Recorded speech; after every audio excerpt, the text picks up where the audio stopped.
खेकड्याला target न करता मारायला टार्गेट करून खूप सारे आणलेली मार आहे। सकाळ सकाळ तर ओमकार घरी यायला पाणी तर कितीच आहे काय माहित नव्हता। प्रत्येकाच्या खाडीत वेगवेगळ्या टायमिंग नुसार पाण्यात भरती ओटीचा नुसार खाजनात पोहोचावं लागतं। ओमकारने रात्रीच रत्नागिरी टाइम्सवर पाण्याचा अंदाज घेतलेला, त्यानुसार 2 किलोमीटर चालून खाजनात पोहोचावं लागतं। तेच नेहमीप्रमाणे एक शीख, कोयती आणि 2 पिशव्या घेऊन आम्ही खाजनामध्ये पोहोचलेलो। खाजनामध्ये पोहोचतात छोट्या साईजचे खेकडे भेटलेले, तेव्हा समजा आलं की खाजनात सकाळ सकाळ कोणतरी मलवून गेलंय। काय नाही हो, खाजनाच्या जवळचे लोक असतात ते ह्या खाजनामध्ये लवकर येतात। आम्हाला तर ह्या 2 किलोमीटर प्रवास करून ह्या खाजनामध्ये पोहोचावं लागतं।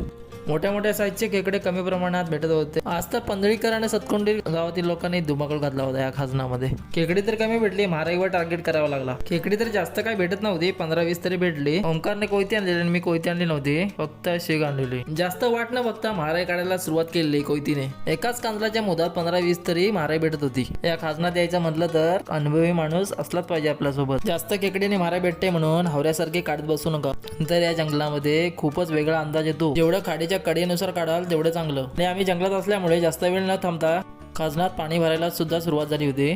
कांजलामध्ये बसलेला महाराई कशा काढायच्या, कशा ओळखायच्या, नेक्स्ट व्हिडिओमध्ये बघा आणि त्यासाठी सबस्क्राईब करून ठेवा। भेटूया अशाच नवीन ब्लॉगमध्ये। सबस्क्राईब करून नोटिफिकेशन ऑन ठेवा, मग तुम्हाला डायरेक्ट मेसेज येईल।